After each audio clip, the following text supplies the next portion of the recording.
পিরোজপুরের পাড়েরহাট মৎস্য অবতরণ কেন্দ্রে উঠেছে সাগর থেকে ধরা লাক্ষা মাছের বড় একটি চালান। এতে স্থানীয় জেলে ও ব্যবসায়ীদের মধ্যে দেখা দিয়েছে ব্যাপক উৎসাহ। জানা গেছে, বালিপাড়া এলাকার জেলে দুলাল ফকির টানা দুদিন মাছ ধরতে নৌকা নিয়ে বের হলেও খালি হাতে ফিরে আসেন। তবে তৃতীয় দিনে ভাগ্য খুলে যায় তার দুটি নৌকায় এসব মাছ ধরা পড়ে। সোমবার দুপুরে মাছগুলো আড়তে আনা হয়। একটি নৌকাতেই পাওয়া গেছে ৬১টি লাক্ষা মাছ, যার ওজন প্রায় ৭০০ কেজি। প্রতি কেজি ১২০০ টাকা দরে বিক্রি হচ্ছে এসব মাছ। আপনার একটা পাইছে 50 পিস, একটা পাইছে ৬২-৫৯ পিস, দুটো করে হয়তো ২২ লাখ টাকার বিক্রি হয়েছে। তারা যারা মাছ পাইছে এবং বিক্রি করছে তারা খুব খুশি এবং আনন্দিত।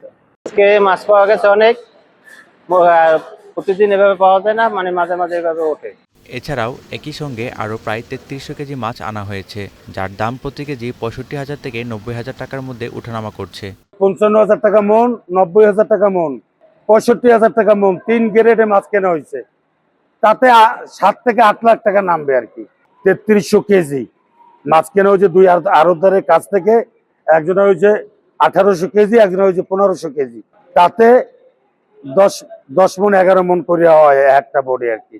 কক্সবাজার যাবে আর চিটাগাং যাবে। দুটি নৌকা মিলিয়ে মোট প্রায় ২২ লাখ টাকার মাছ কেনাবেচা হয়েছে বলে জানিয়েছে সংশ্লিষ্টরা। এর মধ্যে ৫০টি বড় মাছই বিক্রি হয়েছে প্রায় ১০ লাখ টাকায়। দীর্ঘদিন পর এমন বড় চালান পাওয়ায় নতুন করে আশার আলো দেখছেন পাড়েরহাটের জেলেরা। One national desk.